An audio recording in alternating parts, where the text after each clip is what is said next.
Let's turn to concerns that voters have about each of you. President Biden, you would be 86 at the end of your second term. How do you address concerns about your capability to handle the toughest job in the world well into your 80s? Well, first of all, I spent half my career being criticized as being the youngest person in politics. I was the second youngest person ever elected to the United States Senate, and now I'm the oldest. This guy's 3 years younger and a lot less competent. I think that just look at the record. Look at what I've done. Look how I've turned around the horrible situation he left me.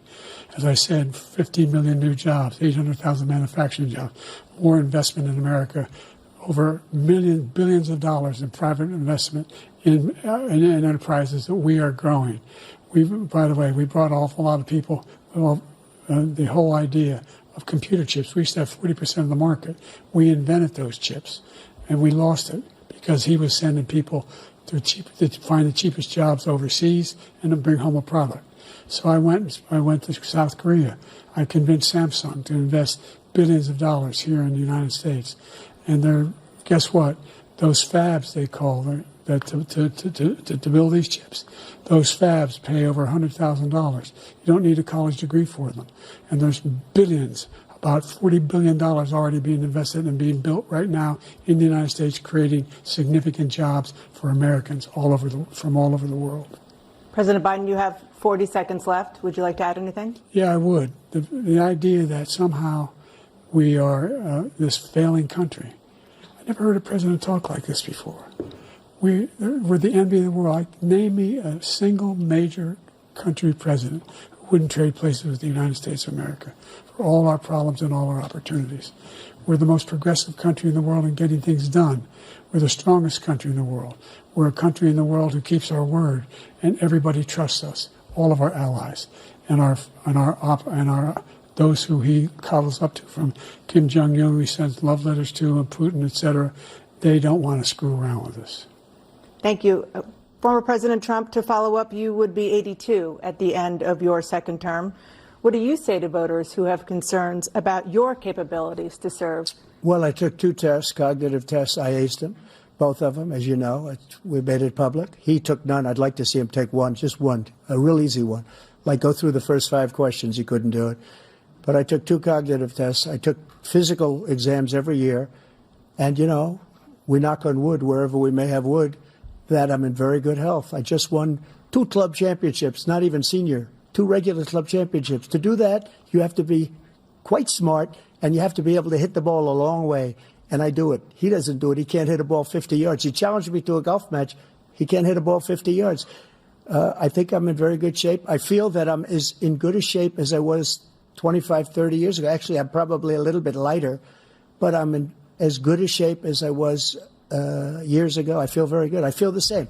But I was willing to take a cognitive test. And you know what? If I didn't do well, I aced them. Dr. Ronnie Jackson, who's a great guy when he was White House doctor. And then I took another one, a similar one. And one of them said they'd never seen anybody ace him. Thank you. President Biden?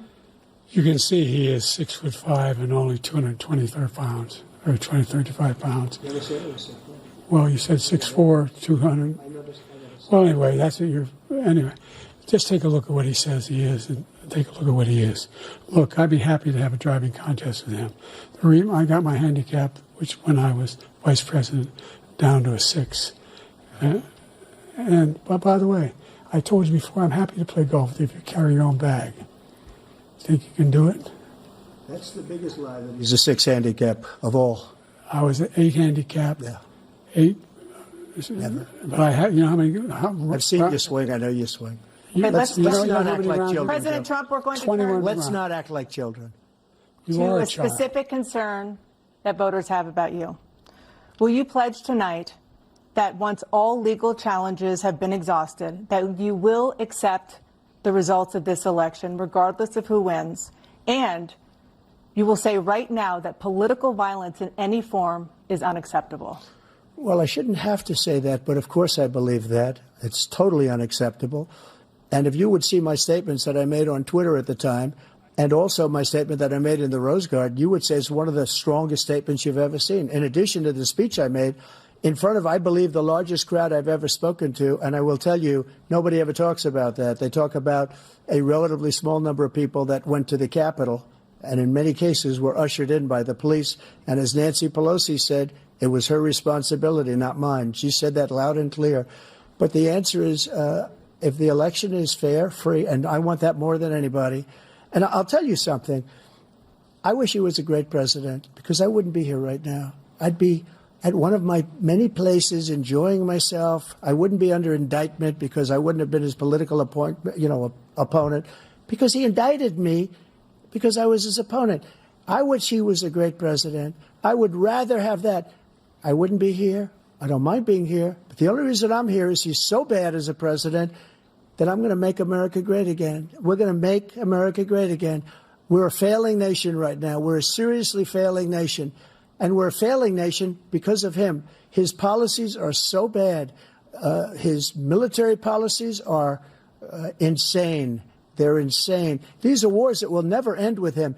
He will drive us into World War III, and we're closer to World War III than anybody can imagine. We are very, very close to World War III, and he's driving us there. And Kim Jong-un and President Xi of China, Kim Jong-un of North Korea, all of these, Putin, they don't respect him. They don't fear him. They have nothing going with this gentleman, and he's going to drive us into World War III.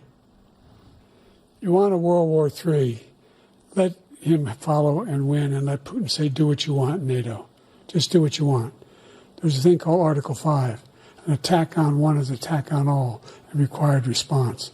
The idea, I can't think of a single major leader in the world who wouldn't trade places with the job I've done and what they've done.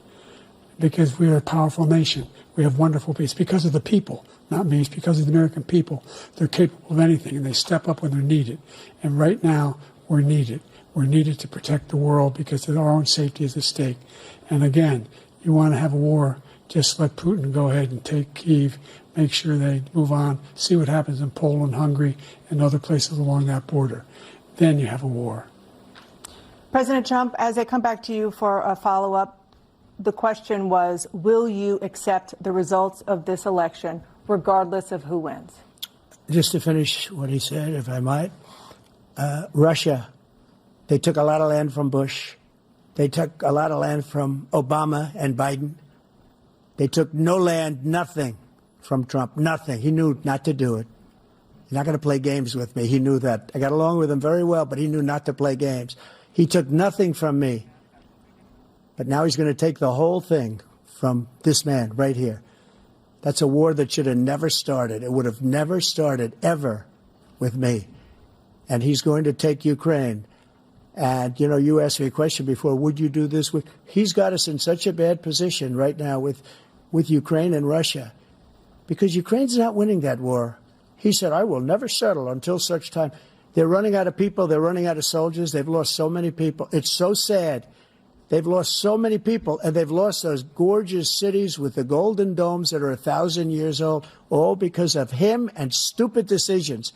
Russia would have never attacked if I were president. President Trump, the question was, will you accept the results of the election, regardless of who wins? Yes or no, please.